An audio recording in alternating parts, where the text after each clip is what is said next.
Hi folks, in this video I want to tell you why you really need to get the right equipment when you start off in the t-shirt printing industry, and I can show you the pitfalls which you're going to come across if you buy an inferior heat press. Let's take a look at my one. I've got my one switched on here at the moment. Let me just show you how reliable and how constant this machine is. Now, what drew this to my attention and the reason why I'm doing this video is because on one of my workshops, my two students I had come down for a day's workshop wanted to actually bring their heat press down because they bought some equipment off of eBay and they was trying to get stuff doing. They was trying different times, different papers, different temperature settings, and nothing seemed to be working. So they asked me to take a look at their heat press, and I'll show you on my one what I found with my one, and I'll show you and tell you what we found on their one. So let's just take a look at my one and see what we got here. Right, well, as you can probably see here, my temperature, as you can see over there on the control panel over there, is up to 190 degrees centigrade. That is the temperature that's set, and what I've got here is a little handheld thermometer, and what I'm going to do is just shine the laser beam in the middle of the heat plate and just register what temperature we got there. So if I do that, there we go. And if I show you there, we've got a temperature of 187 degrees, which is virtually the right temperature. And that is right in the centre of the heat press.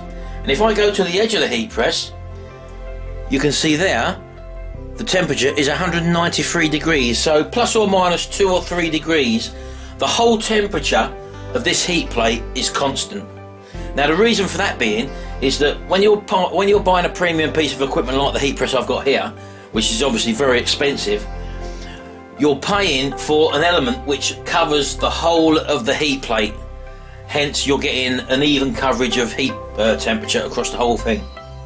Now, as I say, my earliest problems I had with a heat press when I started in the t-shirt industry was, again, buying a cheap heat press. Not this one, I had a cheap one which I'd sourced from eBay. I think it was from the Far East, it wasn't a branded name, and I had similar problems to what my pupils had, which was peeling, when you're peeling the actual transfer paper off, the transfer wasn't actually sticking and all that sort of stuff. And I tried, like them, various different temperatures and nothing seemed to work. And anyway, so then I went out and bought this one, and I've not looked back since. But as you can see there, this is a constant temperature. Now, when I done the temperature readings on the one which my students had bought, again, I've done just what I showed you there. I shined it in the middle, just like I'm doing there, and their temperature was roughly the same what it said on the digital display. We set it for 190, for example, and it come up to near enough 190. When I shined it on the outside edge like that, their temperature showed 69 degrees C. So basically what that was indicating was that there might have been a heating element right in the centre, but out towards the end of the planturn there was no heating element and it wasn't radiating the heat to the full plate. So as a result of that, the outside temperature was nowhere near hot enough, or towards the outer sides of the actual heat press, and that was the problem, and that is the problem you get with cheap heat presses.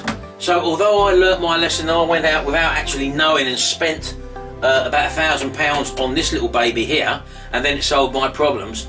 It was actually really interesting to find out off of someone who was having a similar problem with a cheap unbranded heat press, which they spent about £300 from on eBay, and actually getting the temperature gun and getting an actual temperature reading of the centre and the outside of the planturn, and that was the problem. So that is one thing just to bear in mind. I mean, you can go out and buy one of these for about £15 or whatever. I don't know what the price is in dollars, but that's just a simple infrared heat gun, and that will full diagnose all your problems. So I mean, if you've actually got a heat press and you're messing about with trying the different temperatures and you're ending up scalding the shirt in places and stuff like that, which I've actually done in the past as well, then for the sake of going out and buying one of them for about £15, just check your temperature on your heat plate, and that will give you the actual indication of what your problem is. Is it your main piece of equipment?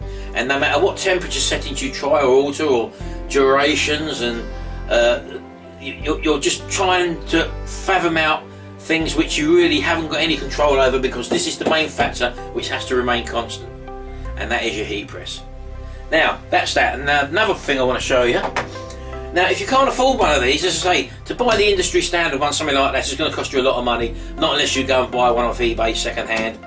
And I'm always wary. I mean, the people who brought this heat press down actually went to eBay and bought a job lot of equipment from someone saying that, you know, they was packing up their business or moving abroad or whatever the reason was. And what they sold was one of these. They sold a mug press, and they sold loads of different small clippings of vinyl and stuff like that. Now, to my way of thinking, if someone's buying little sheets of vinyl paper and they've got loads of sample sheets, so to speak, and they also had loads of samples of different types of media, like printing on tiles and bibs or whatever, and little items, key rings and stuff like that, lighters, and it wasn't stuff which they was actually buying and selling. It looks like they bought a lot of gear, tried to actually get going, realised that their heat press was inferior, and decided to put it back on eBay for someone else to buy. Now, if that somebody else is you, without having the proper information and knowledge about what I've just shown you there, you're just going to be wasting £350 to £400 thinking you're getting a whole lot of equipment cheap off of someone who's saying that they done it professionally, when basically they're just passing it down to someone else who hasn't got any common sense. So with what I've just shown you there, for the sake of a little £15 check with your own equipment, you can check. If you've been down the road and you don't know what your problem is and you think you're going to give up, just shine the heat gun on the centre and the outside of your plantone, and if you're getting a big temperature differential, then you know that's your problem. Anyway, back to what I was going to show you. As I said, if you can't afford one of them, let me turn that off for a minute. That doesn't mean to say that you can't get into the t-shirt business. I've shown you this before in one of my other videos. This is my actual hat press. Now again, these are a lot cheaper, and it's only got a small heating element there. Now, okay, fair enough, you can't do full across the chest images on a t-shirt, but that doesn't mean to say that you can't do a breast logo, for example, or even put a logo on a sleeve there, for example. And I'm just going to turn this one on for a minute, let it come up to temperature. Right, we'll just let that warm up for a second. Also, being small, that also heats up a lot quicker. I'll just show you the sort of things that you can do. I mean, here's one which, this is a sleeve of a t-shirt, for example. Again, you can put logos on like this, for example, on an actual sleeve. That's on the side of a sleeve, obviously. Now, what I've done with this one, I don't know if you can see that. It's got two types of vinyl on there. We've got like a velvety type vinyl, and around the outside and these letters, I don't know if you can see that, it's actually like a raised, they call it puff vinyl. So you can actually get a lovely little textured motif or whatever, and these work very well on sleeves or on breast pocket logos if you're going to do polo shirts as well.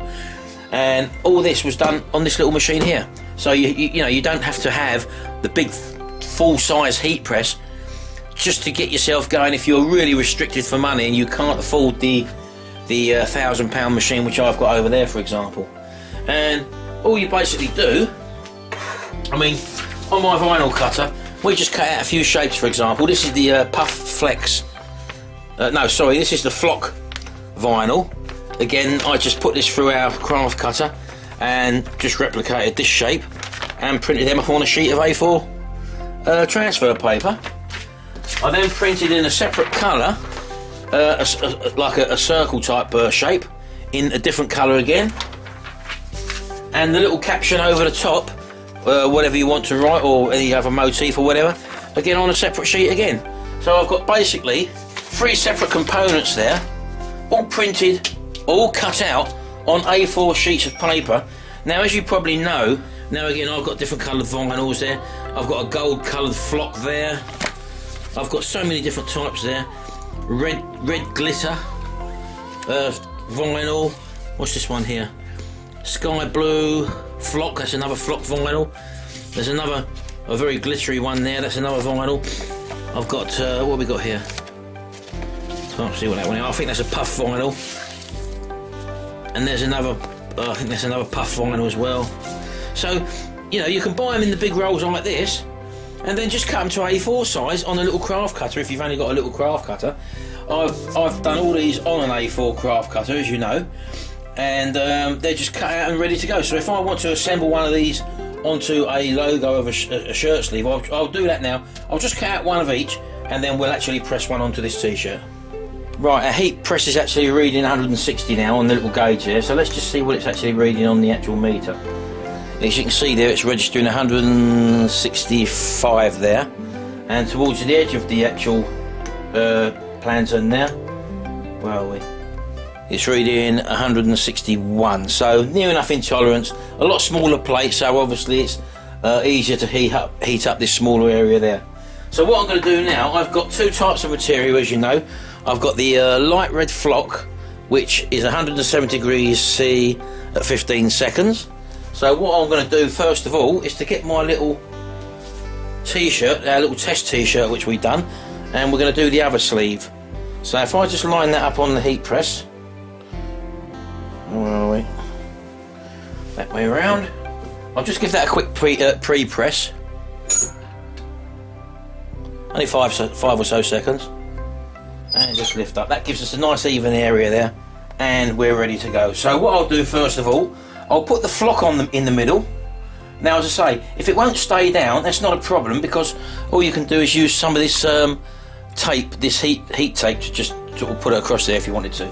But initially, I think that's going to be okay. So I'm just going to press that now for 15 seconds. And don't forget, you can also put your cover sheet over the top and then press. So we'll hold that down for 15 seconds. Now, as I say, this is just a hat press at the end of the day. It's a lot cheaper than buying one of them big heat presses if you haven't got that money. But at least you can get going and you can do breast logos or little sleeve logos like this one here, for example. So I'll lift that up. Now again, this is a cold peel product, so I'll just let that cool down for a second.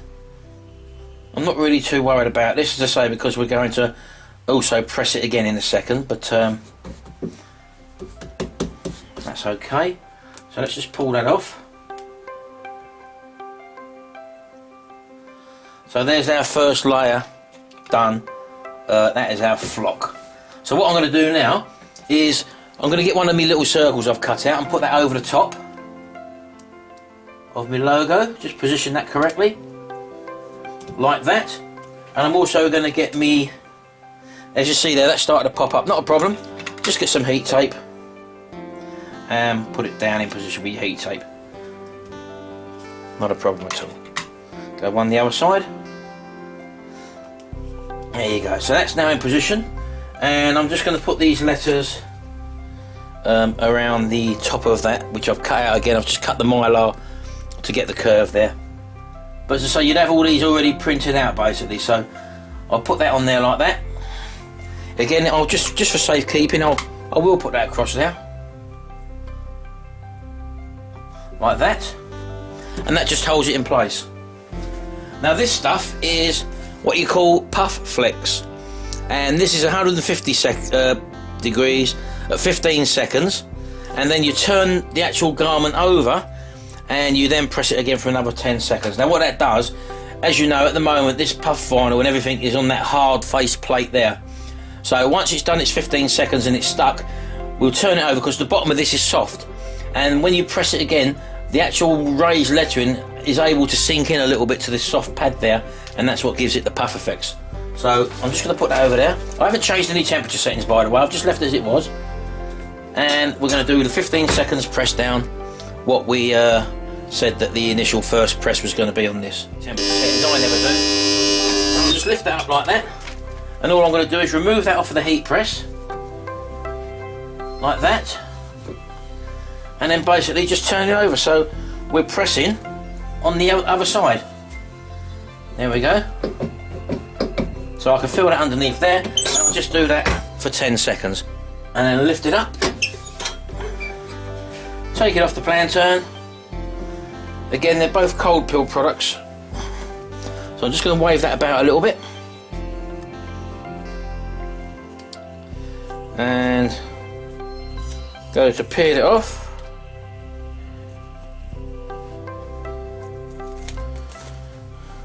And as you can see there, one lovely pressed logo, and if I can just, I don't know if I can lay that sort of flat for you. Can you see that? It's a bit dodgy there. There we go. That's actually raised letters. The middle part is velvet or flock vinyl, and these are actually raised letters. So that is, how long did that take? And as I say, that is on the sleeve of the garment. So you can actually do a t-shirt. This is one of my test t-shirts, by the way, and as you can see, they look actually quite nice on a sleeve, on the cuff of a t-shirt. And that is basic, just vinyl, using different types of vinyl which we've got there. Now again, if I wanted to put one as a breast logo there, that's not a problem at all. I'd do exactly the same and just lay it down and do it on that there. So that's just utilising a craft cutter and just making a few templates. You can change the colours of these anytime you want, basically. They haven't got to be in these colours I've chose, because your sheets are in your actual software, your cutter software. You just put, I could put a blue one in, for example.